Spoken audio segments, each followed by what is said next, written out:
नमस्कार दोस्तों, कैसे हैं आप सभी का मैं आपके मंच द सक्सेस पॉइंट @ पे स्वागत करता हूं। शानदार प्रश्नों की श्रृंखला एक बार फिर से लेकर मैं आपके सामने हाजिर हुआ हूं दोस्तों। जैसा कि आपको पता है कि हम लोग मध्य भारत पे अध्ययन कर रहे हैं। 225 क्वेश्चनों तक हमारा डिस्कशन चल चुका है। डेली 25 क्वेश्चन के अंतर्गत हम आज उसके आगे का डिस्कशन करेंगे दोस्तों। फटाफट से वीडियो को ज़्यादा से ज़्यादा लोगों तक शेयर करें, लाइक किया करें दोस्तों, ताकि हमारा भी और मनोबल बढ़े और महत्वपूर्ण प्रश्नों को हम आपके बीच लेकर आएँ दोस्तों। बड़ी मेहनत के साथ इस वीडियो को बनाया जाता है दोस्तों, इसलिए लाइक किया करें दोस्तों। अगर अभी तक आपने मेरे चैनल को सब्सक्राइब नहीं किया है तो सब्सक्राइब कर दें, बेल आइकन ऑन कर दें ताकि नोटिफिकेशन मिलती रहे। चलिए शुरू करते हैं। तो आज का पहला महत्वपूर्ण प्रश्न क्या है, आइए देखते हैं।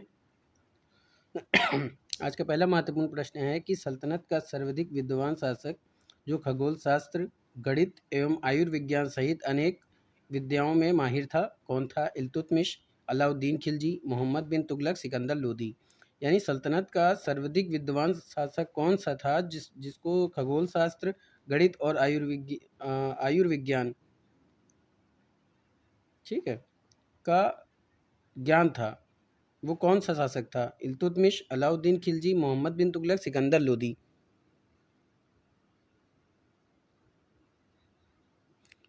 बताइए दोस्तों, सर्वाधिक विद्वान शासक जिसको खगोल शास्त्र का ज्ञान था, गणित का भी ज्ञान था और आयुर्विज्ञान का भी ज्ञान था।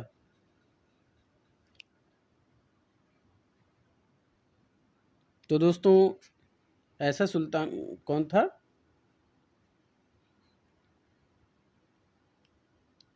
फटाफट से आंसर दीजिए दोस्तों।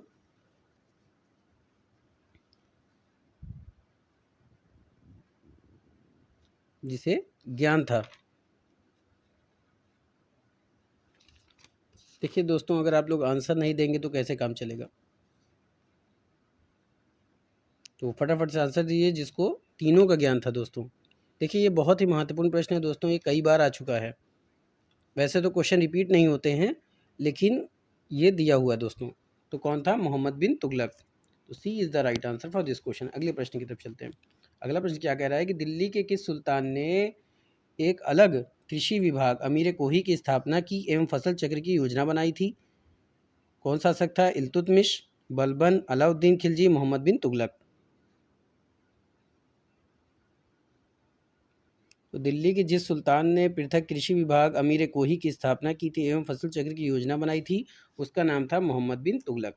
तो ऑप्शन आपका क्या हो जाएगा? डी। तो D is the right answer for this question. अगला प्रश्न, मोहम्मद बिन तुगलक अपनी राजधानी दिल्ली से कहाँ ले गया था? दौलताबाद, कलिंजर, कन्नौज, लाहौर।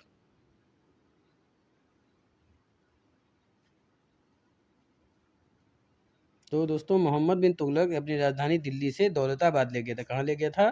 दौलताबाद ले गया था। तो A is the right answer for this question. बात समझ में आ रही है? चलिए आगे के प्रश्नों को देखते हैं। मध्यकालीन भारतीय राजाओं के संदर्भ में निम्नलिखित में से कौन सा कथन सही है? अलाउद्दीन खिलजी ने पहले एक अलग आरिज विभाग स्थापित किया। बलबन ने अपनी सेना के घोड़ों को दागने की प्रथा शुरू की थी। मोहम्मद बिन तुगलक के बाद दिल्ली की गद्दी पर उसका चाचा बैठा। फिरोज तुगलक ने गुलामों का एक अलग विभाग स्थापित किया था।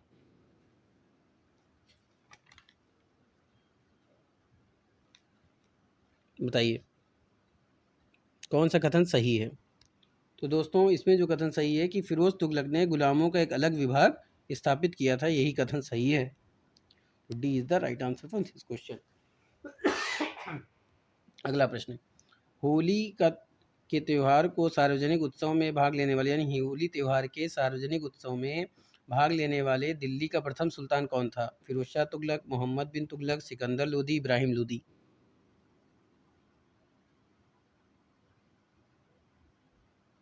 होली के त्यौहार के सार्वजनिक उत्सव में भाग लेने वाला दिल्ली का प्रथम सुल्तान कौन था? मोहम्मद बिन तुगलक था दोस्तों। तो B is the right answer for this question. अगले प्रश्न की तरफ चलते हैं। अगला प्रश्न क्या पूछ रहा है, आइए देखते हैं। निम्नलिखित कथनों पर विचार करना है। गयासुद्दीन तुगलक की मृत्यु के बाद उलुग खां मोहम्मद तुगलक के नाम से शासक बना। फिरोज ने जागीरदारी प्रथा को पुनः प्रारंभ किया। इतलाक प्रथा की शुरुआत फिरोज तुगलक ने की। इतलाक एक तरह की हुंडी थी जिसकी सहायता से सैनिक अपना वेतन प्राप्त करते थे।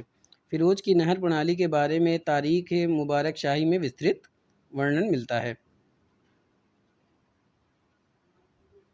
बताइए, फटाफट से आंसर दीजिए दोस्तों। गयासुद्दीन तुगलक की मृत्यु के बाद उलुग खां मोहम्मद तुगलक के नाम से शासक बना। बिल्कुल सही दोस्तों, ये कथन बिल्कुल सही है। अगला कथन क्या क्या है? फिरोज ने जागीरदारी प्रथा को पुनः प्रारंभ किया। इतलाक प्रथा की शुरुआत की। फिरोज तुगलक ने इतलाक एक तरह की हुंडी थी जिसकी सहायता से सैनिक अपना वेतन प्राप्त करता था। ये भी कथन सही है। अगला कथन क्या कह रहा है कि फिरोज की नहर प्रणाली के बारे में तारीख मुबारक शाही में विस्तृत वर्णन मिलता है। बिल्कुल सही दोस्तों, ये तीनों ही कथन क्या है? सही है। तो तीनों कथन कहाँ पे दिए हुए? डी पे, तो D is the right answer for this question. अगले प्रश्न की तरफ चलते हैं। अगला प्रश्न पूछ रहा है कि फिरोज तुगलक के संबंध में कौन सा कथन सही नहीं है? फिरोज शाह मौर्य सम्राट अशोक की दो लाटों को दिल्ली मंगवाया। इसमें एक टोपरा में था और दूसरा मेरठ के पास। फिरोज शाह ने एक रोजगार दफ्तर स्थापित किया जो बेरोजगार व्यक्तियों को काम दिलाता था। फिरोज शाह गरीब मुसलमान कन्याओं के विवाह के लिए आर्थिक सहायता देता था। सुल्तान ने उपहार के रूप में दासों को लेना शुरू किया। इस समय 1.5 लाख के लगभग दास थे। कृषि की उन्नति के लिए सल्तनतकालीन सुल्तानों में सबसे पहले नरे फिरोज शाह तुगलक ने बनवाया था। तो दोस्तों, इसमें कौन सा कथन सही नहीं है? तो डी ऑप्शन क्या हो जाएगा? सही हो जाएगा, क्योंकि सबसे पहले नहर का निर्माण किसने करवाया था? गयासुद्दीन तुगलक ने करवाया, मोहम्मद तुगलक ने करवाया था। ठीक है, तो D is the right answer. अगला प्रश्न की तरफ चलते हैं। अगला प्रश्न पूछ रहा है कि निम्नलिखित कथनों पर विचार करना है। फिरोज तुगलक के शासनकाल को मध्यकालीन भारत का सबसे भ्रष्ट शासनकाल कहा जाता है। फिरोज शाह ने सर्वप्रथम भूमि कर अधिन्यास दिए। संपूर्ण सेना को वेतन भूमि कर अधिन्यास द्वारा दिया जाता था। फिरोज शाह ने पहली बार ब्राह्मणों से भी जजिया वसूल करने का आदेश दिया। बंगाल के शासक हाजी इलियास के विरुद्ध फिरोज शाह ने 1353 में आक्रमण किया था। इलियास की राजधानी पांड्य से इकदला भाग गया। यानी इलियास जो था वो राजधानी पांड्या से कहाँ चला गया? इकदला भाग गया। तो दोस्तों, ये तीनों ही कथन क्या हैं? सही हैं। तो तीनों कथन कहाँ पे दिया हुआ है? ए पे दिया हुआ है। तो ए क्या हो जाएगा? आपका राइट हो जाएगा। तो A is the right answer for this question दोस्तों। चलिए आगे के प्रश्न की तरफ चलते हैं। आगे प्रश्न कथन और कारण दिया हुआ है दोस्तों, आइए देखते हैं। मोहम्मद बिन तुगलक ने एक नया स्वर्ण सिक्का जारी किया जो इब्न बतूता द्वारा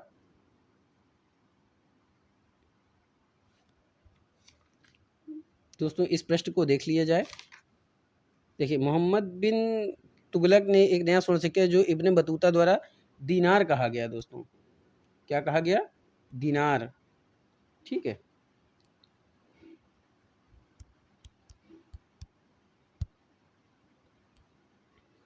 दीनार कहा गया। चलिए आइए देखते हैं। मोहम्मद बिन तुगलक ने एक नया माफ़ कीजिएगा दोस्तों, खांसी आ रही है, वो अभी सही नहीं हो रही। नया स्वर्ण सिक्का जारी किया जो इब्न बतूता द्वारा दीनार कहा गया। ये कथन सही है। कारण देखते हैं।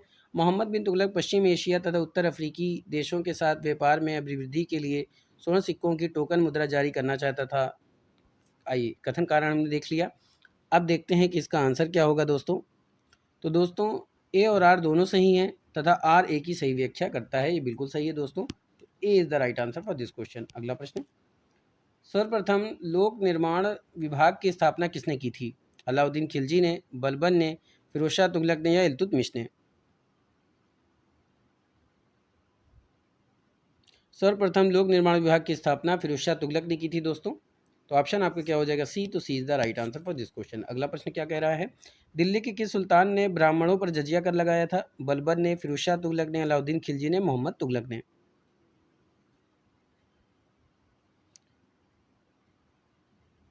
दिल्ली के जिस सुल्तान ने ब्राह्मणों पर जजिया कर लगाया था दोस्तों, वो सुल्तान कौन था? फिरोज शाह तुगलक। तो B is the right answer for this question. तो दोस्तों, अगर अभी तक आपने मेरे चैनल को सब्सक्राइब नहीं किया तो सब्सक्राइब करें, बेल आइकन ऑन कर देना ताकि नोटिफिकेशन मिलती रहे। और वीडियो को बिना स्किप किए हुए दोस्तों शुरुआत से अंत तक जरूर देखें। ये वीडियो आपके लक्ष्य तक आपको जरूर पहुंचाएगा। चलिए शुरू करते हैं आगे के प्रश्नों के साथ। प्रश्न क्या कह रहा है कि उत्तर भारत में चांदी का सिक्का टका जारी करने वाला कौन मध्यकालीन शासक था? इल्तुतमिश, रजिया सुल्तान, अलाउद्दीन खिलजी, मोहम्मद तुगलक? उत्तर भारत में चांदी का टका जारी करने वाला मध्यकालीन शासक कौन था? इल्तुतमिश। तो A is the right answer for this question. अगले प्रश्न की तरफ चलते हैं। अगला प्रश्न क्या कह रहा है कि निम्न को उनके कार्यक्रम या कालक्रम के अनुसार क्रमबद्ध कीजिए। रुकनुद्दीन फ़िरोज़, मुबारक खान, फ़िरोज़ तुगलक या आलम शाह।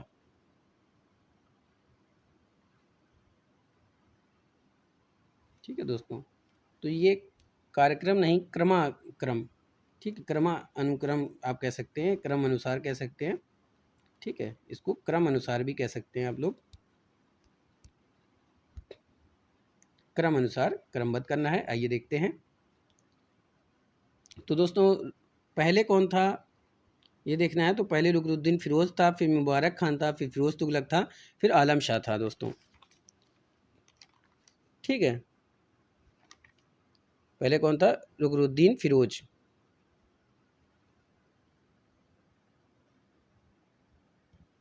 उसके बाद मुबारक खान, फिर फ़िरोज़ तुगलक, फिर आलम शाह।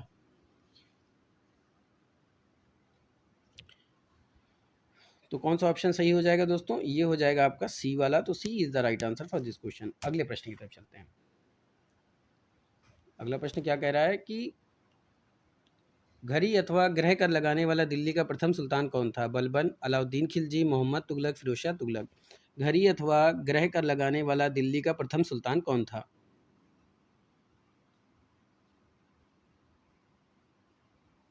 घड़ी अथवा ग्रह कर लगाने वाला दिल्ली का प्रथम सुल्तान अलाउद्दीन खिलजी था दोस्तों। तो B is the right answer for this question. अगला प्रश्न, तैमूर लंग ने किस वर्ष भारत पर आक्रमण किया था? 1210 में, ईस्वी में, 1398 में, 1492 में, 1526 में।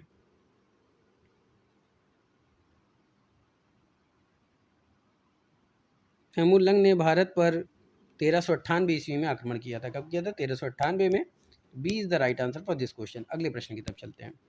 अगला प्रश्न क्या कह रहा है कि दिल्ली की राजगद्दी पर अफगान शासकों के शासन का निम्नलिखित में से कौन सा एक सही कला अनुक्रम है?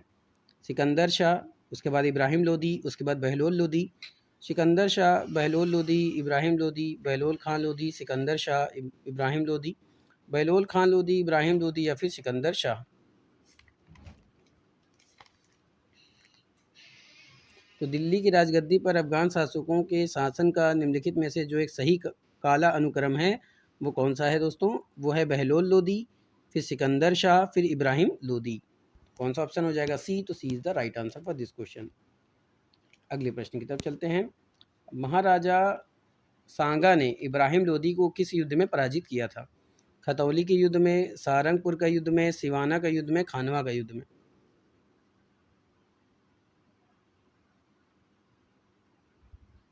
तो महाराजा सांगा ने इब्राहिम लोदी को जिस युद्ध में पराजित किया था उस युद्ध का नाम है खतौली का युद्ध। तो A is the right answer for this question दोस्तों। चलिए आगे के प्रश्नों को देखते हैं। आगे प्रश्न क्या पूछ रहा है कि निम्नलिखित वंश ने किस क्रम में दिल्ली पर शासन किया? नीचे दिए गए कोड से सही उत्तर चुनें। खिलजी वंश, लोधी वंश, सैयद वंश, गुलाम वंश। तो दोस्तों सबसे पहले गुलाम वंश आया था, फिर खिलजी वंश आया था, फिर सैयद वंश आया था और फिर लोधी वंश आया था। पहला कौन सा आया था? गुलाम वंश, फिर आया था खिलजी वंश, फिर कौन सा आया था? फिर आया था सैयद वंश और फिर आया था लोधी वंश। तो ऑप्शन आपके क्या हो जाएंगे? 4, 1। ठीक है दोस्तों, 4, 1, 3, 2 हो जाएगा। ठीक है, सबसे पहले कौन आया था? गुलाम वंश, फिर आया था लोधी वंश, फिर आया था खिलजी वंश, फिर आपका आया था सैयद वंश, फिर लोधी वंश। तो ऑप्शन आपका डी। तो D is the right answer for this question दोस्तों। अगले प्रश्न की तरफ चलते हैं। निम्नलिखित मध्ययुगीन शासकों में कौन एक उच्च शिक्षित था? बलबन, अलाउद्दीन खिलजी, इब्राहिम लोदी या शेरशाह। मध्ययुगीन शासकों में कौन एक उच्च शिक्षित था?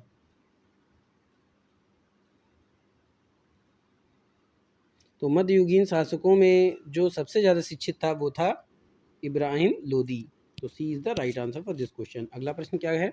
कौन सा सुल्तान नया धर्म चलाना चाहता था किंतु उलेमा लोगों ने विरोध किया था? बलबन, अलाउद्दीन खिलजी, मोहम्मद तुगलक, इल्तुतमिश।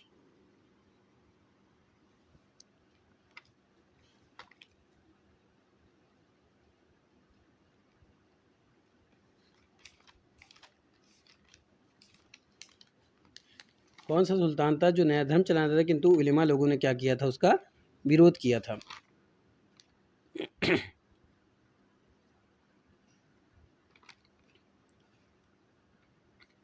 तो फटाफट से आंसर दीजिए दोस्तों। तो ऐसा सुल्तान जो नया धर्म चलाना चाहता था किंतु उलेमा लोगों ने उसका विरोध किया, वो था अलाउद्दीन खिलजी। तो B is the right answer for this question. अगले प्रश्न की तरफ चलते हैं। निम्नलिखित में से मध्यकालीन शासकों ने सार्वजनिक वितरण प्रणाली प्रारंभ की थी? किस मध्यकालीन शासक ने? अलाउद्दीन खिलजी, बलबन, फिरोज तुगलक, मोहम्मद तुगलक।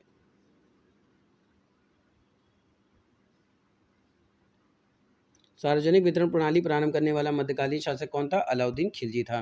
तो A is the right answer for this question. अगले प्रश्न की तरफ चलते हैं। अगला प्रश्न क्या कह रहा है कि निम्नलिखित कथनों पर विचार करना है। सल्तनत कालीन राजवंशों में सैयद वंश का शासन 36 वर्षों तक रहा। इस समय विकेंद्रीकरण की प्रवृत्तियां जोर पकड़ने लगी थीं। ये कथन बिल्कुल सही है।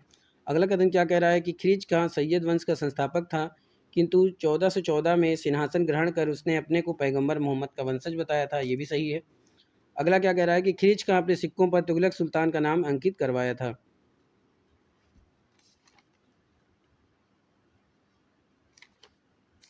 बताइए दोस्तों। दो तो सही है, तीसरा क्या सही है या तीसरा भी गलत है?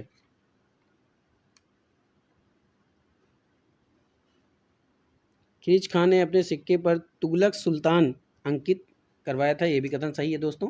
तो तीनों कथन सही हैं। तो ऑप्शन आपके क्या हो जाएंगे? कहाँ पे दिया हुआ है? सी पे दिया हुआ है। तो C is the right answer for this question. अगले प्रश्न की तरफ चलते हैं।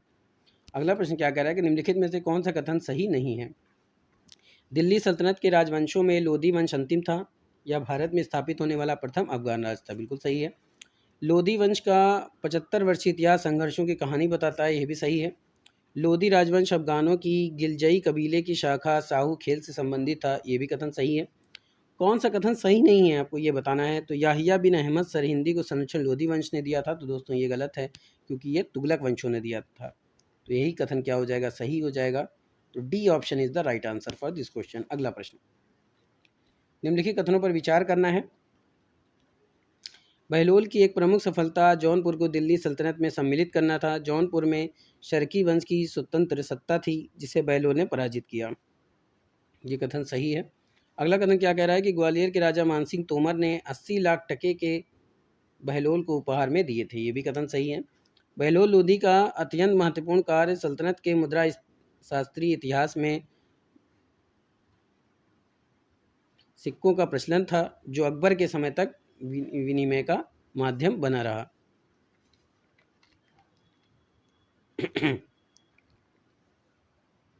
ठीक है दोस्तों। कौन सा सिक्का? बहलोली सिक्का। तो यहाँ पे क्या दिया हुआ है? ये गलत दिया हुआ है। बहलोली सिक्का, बहलोली सिक्कों का प्रचलन था। चलिए, तीनों कथन कहाँ पे दिया हुआ है? ए पे दिया हुआ है। तो A is the right answer for this question. अगले प्रश्न की तरफ चलते हैं। आगरा शहर की स्थापना किसने की थी? बहलोल लोधी, फिरोज तुगलक, खिरिज खां, सिकंदर लोधी।